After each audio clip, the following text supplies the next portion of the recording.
Hello everyone and welcome back to my channel Diksha pharmacy. और अगर आपने अभी तक हमारे चैनल को सब्सक्राइब नहीं किया है तो सबसे पहले आप हमारे चैनल को सब्सक्राइब कर लीजिए and press the bell icon so you will get all the notification from this channel.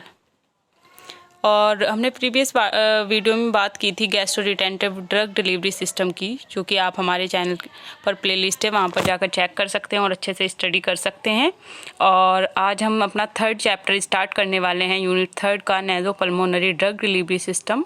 और ये हमारी 5th वीडियो है यूनिट थर्ड की। तो आइए स्टार्ट करते हैं।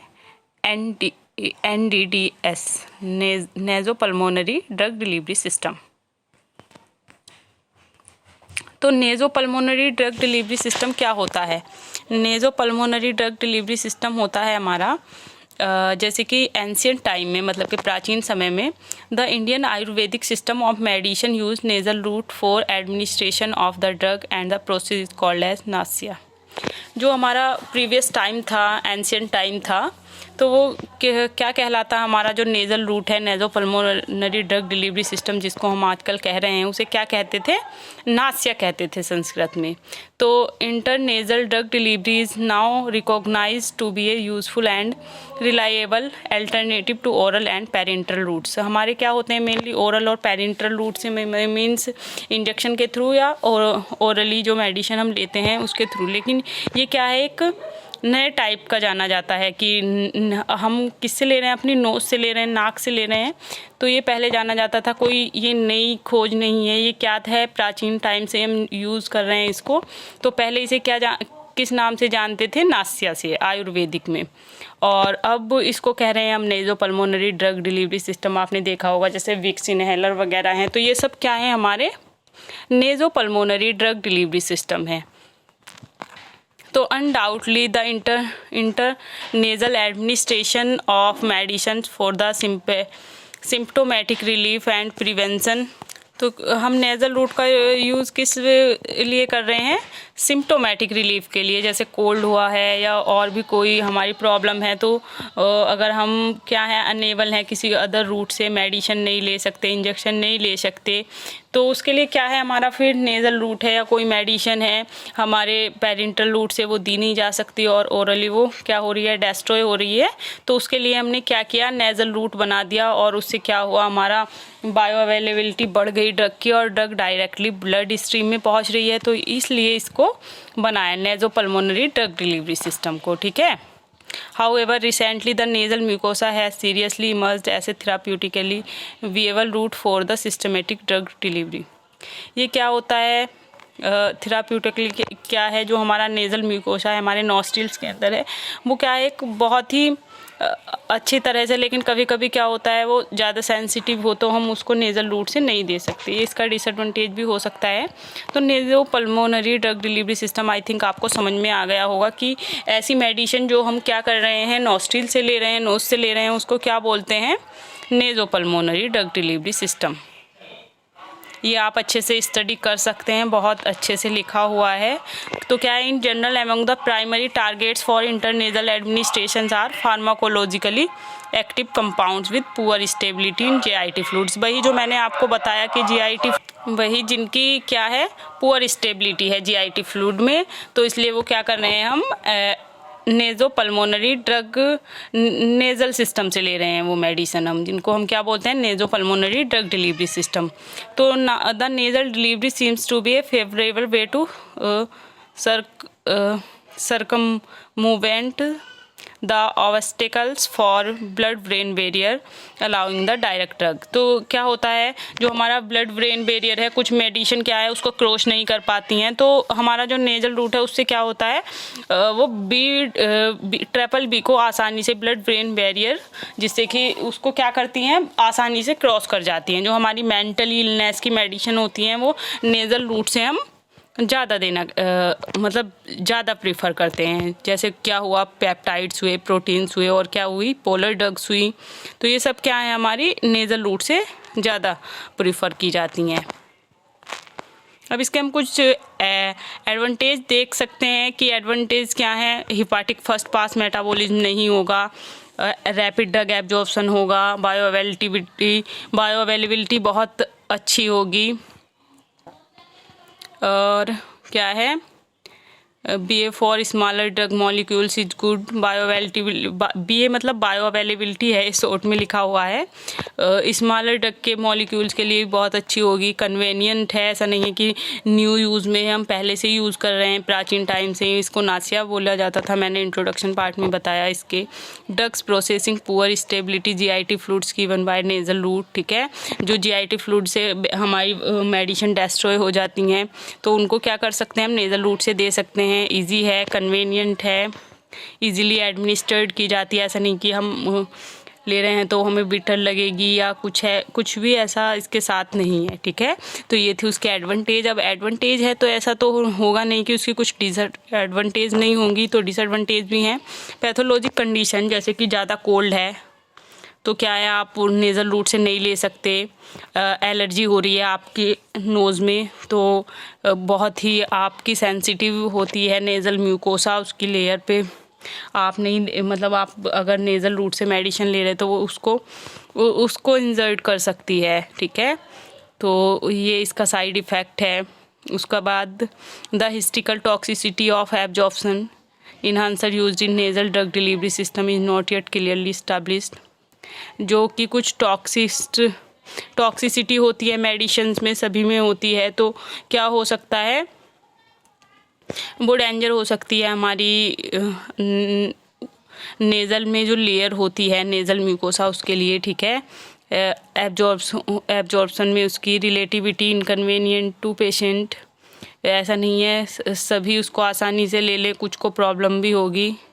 ओरली तो सब मेडिसिन ले लेते हैं आसानी से, लेकिन हर पेशेंट, इसमें पेशेंट कंप्लेंस ये आ सकता है कि कोई पेशेंट नहीं ले सकता नेज़ल रूट से, उसको इरिटेशन हो सकती है, कुछ भी ऐसा हो सकता है, तो इसलिए इसके कुछ डिसएडवांटेज हैं।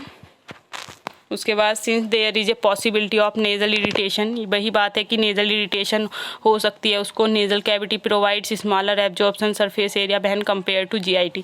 अब क्या है, नेज़ल नोज तो हमारी बहुत छोटी सी है, तो क्या है उसकी सरफेस एरिया कम है कंपेयर टू GIT तो बहुत बड़ी होती है हमारी, तो उसके अकॉर्डिंग। अब थोड़ी सी हम एनाटमी एंड फिजियोलॉजी जो कि हमने B.Pharm सेकेंड सेमेस्टर में पढ़ी है, नेज़ल कैविटी की B.Pharm फर्स्ट ईयर में हमने ये सब कुछ पढ़ा हुआ है, तो वो आप अच्छे से खुद ही पढ़ सकते हैं। Anatomy and physiology of nasal cavity कि क्या होती है, कैसी स्ट्रक्चर होती है, क्या क्या उसमें मतलब पार्ट्स होते हैं, नेज़ल म्यूकोसा क्या होता है, ये सब आप पहले से ही जानते हैं। हमारे नॉस्ट्रिल्स हैं, हेयर फॉलिकल्स हैं, तो ये सब क्या है, उसकी एनाटमी एंड फिजियोलॉजी है। इसके बारे में आपका कंसेप्ट क्लियर हो गया होगा, ये मैंने इसीलिए थोड़ा हाईलाइट करके लिख दिया है। उसके बाद देखते हैं कि factors influencing nasal drug absorption, nasal drug absorption को क्या क्या फैक्टर्स अफेक्ट कर सकते हैं, तो वो देखते हैं। तो क्या है, several factors affect the systemic bioavailability of drugs which are administered through the nasal route. तो बहुत से फैक्टर अफेक्ट करते हैं, जैसे मैंने आपको अभी डिसएडवांटेज में ही बताया। The factors can be affecting to the physicochemical properties हो सकती हैं कि ड्रग का फिजिकल और केमिकल नेचर कैसा है। एनाटॉमिकल हो सकता है कि एनाटॉमी मतलब हमारी ड्रग किस टाइप की किस रूट से जा रही है, उसकी एनाटॉमी कैसे, उसे इरिटेशन तो नहीं है, ठीक है। Physiology of the nasal cavity and the type characteristics of selected nasal drug delivery system, और क्या है उसके कैरेक्टरिस्टिक्स कैसे हैं, मतलब किस टाइप से वो बनी हुई है, ज़्यादा टाइम तक एडहेयर तो नहीं हो रही है, कोई इरिटेशन तो कोज नहीं कर रही है, यही सब क्या है फैक्टर हैं। अब सरफेस एरिया कम है तो वो फैक्टर भी अफेक्ट कर रहा है। अगर पेशेंट क्या है, पेशेंट को कोल्ड हुआ है तो वो फैक्टर उसको अफेक्ट कर रहा है। तो बहुत सारे फैक्टर हैं जो उसको अफेक्ट करते हैं, वो हम सीरीज़ वाइज देखेंगे। तो आइए देखते हैं। तो फिजियोकेमिकल प्रॉपर्टीज़ ऑफ ड्रग के क्या क्या फैक्टर हो सकते हैं। देखिए, मॉलिक्यूलर साइज उसको अफेक्ट कर सकता है। अब लाइपोफिलिक ड्रग है तो आसानी से पास हो जाएगी लाइपोफिलिक ड्रग तो नेज़ल रूट से हमारे, लेकिन हाइड्रोफिलिक में प्रॉब्लम आ सकती है। एंजाइमेटिक डिग्रेडेशन हो सकता है कि एंजाइमेटिक डिग्रेडेशन हो सकता है, क्योंकि हमारी नेज़ल से क्या होता है, म्यूकस हमेशा सिक्रीट होता रहता है हल्का फुल्का, तो उससे डिग्रेडेशन हो सकता है। मेडिसिन का स्टेबल नहीं रह सकती, सॉल्यूबल नहीं हो सकती जल्दी से, फिजिकल स्टेट ड्रग की कैसी है, केमिकल स्टेट क्या है ड्रग की, तो ये सब क्या है, ड्रग की सॉल्युबिलिटी क्या है, स्टेबिलिटी क्या है, तो ये सब क्या है, फिजिकल प्रॉपर्टी हैं ड्रग की जो उसको अफेक्ट कर सकती हैं। उसके बाद है हमारा नेज़ल इफेक्ट। तो नेज़ल इफेक्ट मीन्स जो हमारी नेज़ल से, मतलब कि हमारे जिस रूट से मेडिसिन जा रही है हमारी नोज़ से, वो किस तरह से अफेक्ट कर सकती है। सबसे पहले तो मेम्ब्रेन किस टाइप की है, वो परमिएबल कर लेगी या नहीं करेगी मेडिसिन को। इन्वायरमेंटल पीएच क्या है, अब अगर ज़्यादा ठंड होगी तो अलग होगी, नोज़ बह रही है, ज़्यादा ठंड हो रही है तो, ठीक है। तो वही है म्यूको क्लियरेंस।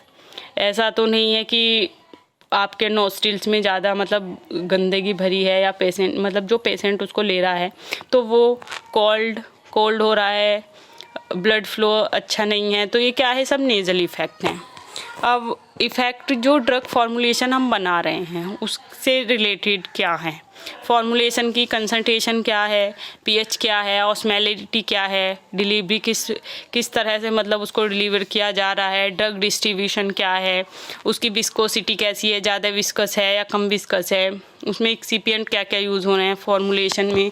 तो ये सब क्या हैं ड्रग फॉर्मुलेशन के। तो मेनली हमारे 3 फैक्टर हैं और उनके सब टाइप्स हैं। पहला क्या है, फिजियोकेमिकल प्रॉपर्टीज़ ड्रग्स की, उसके बाद नेज़ल इफ़ेक्ट और उसके बाद फॉर्मुलेशन। क्योंकि फॉर्मुलेशन का इफ़ेक्ट इसलिए है क्योंकि ये हमारी क्या है, एनडीडीएस की ड्रग है, जो हमारी नेज़ोपल्मोनरी ड्रग डिलीवरी सिस्टम है, ये क्या है, एनडीडीएस, मतलब कि नोवल अप्रोच है, नए तरीके से हम मेडिसिन को इसमें फॉर्मुलेट करते हैं, तो इसलिए फॉर्मुलेशन भी अफेक्ट कर रही है। वही है मॉलिक्यूलर साइज़ है कि more than 1000 dalton particle size are not rare possible, ठीक है।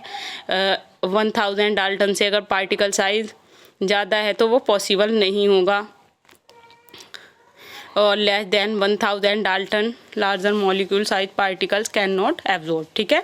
उसके बाद वही lipophilic drug, hydrophilic, more lipophilic nature of any drug, it means it will be in non ionic form and the absorption rate of this type of drug is very faster. जो हमारी lipophilic हैं उनका बहुत अच्छे से absorption हो जाएगा हमारे नेज़ल रूट से, और जो हमारी हाइड्रोफिलिक हैं उनका हमारा नहीं होगा। एंजाइमेटिक ड्रग डिग्रेडेशन होगा, this are last of enzyme, basically enzyme पे वेस्ट होती हैं, protein digesting enzyme present in our nasal epithelium. तो क्या होता है, प्रोटीन डाइजेस्टिंग एंजाइम प्रेजेंट होता है, तो वो क्या करता है, वो हमारी जैसे हमने मेडिसिन को लिया नेज़ोपल्मोनरी रूट से, तो वो क्या कर देता है, उसको डिग्रेडेट कर देता है एंजाइम, उसको डेस्ट्रॉय कर देता है। तो इसलिए ये भी stability, the more retention, longer duration of time in the nasal epithelium, they are not stable and absorption properly. अगर वो ज़्यादा टाइम तक रहते हैं हमारे नेज़ल में तो वो क्या होती हैं, nasal epithelium, the more retention, longer duration of time in the nasal epithelium, they are more stable and absorption properly, ठीक है।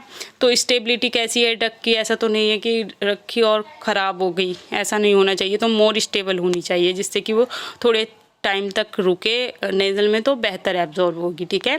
सॉल्युबिलिटी वही हाइड्रोफिलिक लाइपोफिलिक, हाइड्रोफिलिक नहीं हो पाएगी आसानी से, लाइपोफिलिक बहुत जल्दी हो जाएगी। फिजिकल स्टेट क्या है ड्रग की, वही सॉलिड फेज है, less absorption as compare to liquid और गैसेज। आपको पता ही है लिक्विड या गैसियस फॉर्म में होगी तो आसानी से बहुत अच्छे से एब्जॉर्ब हो जाएगी, सबसे पहले तो गैसियस फेज, उसके बाद लिक्विड, और सॉलिड में थोड़ा टाइम लगेगा।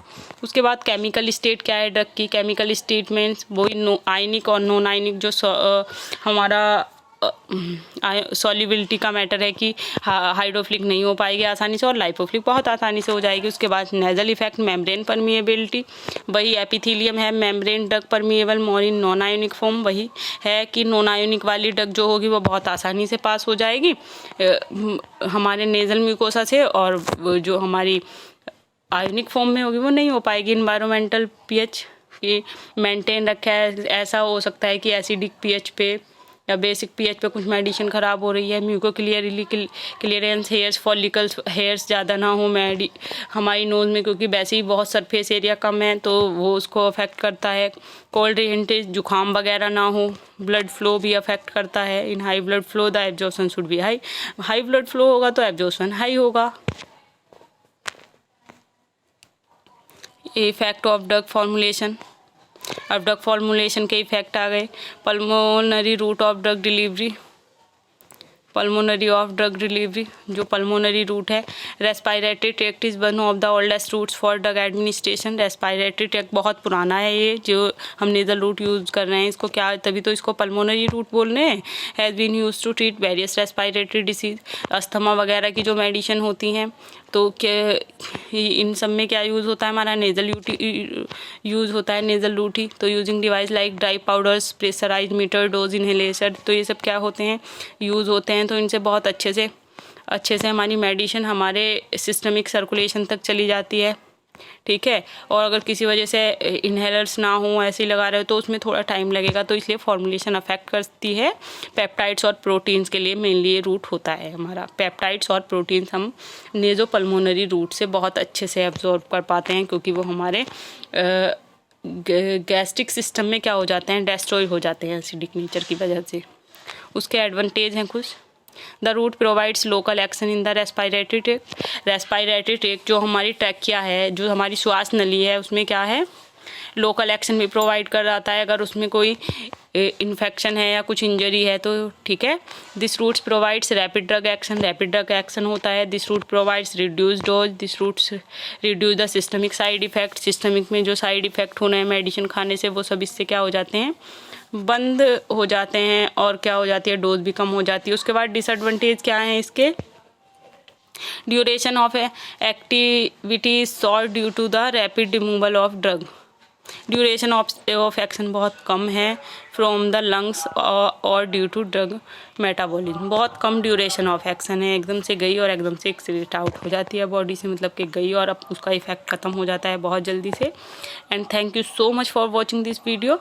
और नेक्स्ट वीडियो में हम बात करेंगे कि क्या क्या एक्सिपिएंट्स हमारे यूज़ हो रहे हैं, जो कि हमारी लास्ट वीडियो होगी इस यूनिट की। And thank you so much for watching this video. और PDF का लिंक हमारे डिस्क्रिप्शन बॉक्स में दिया गया है, आप वहाँ से डाउनलोड कर सकते हैं।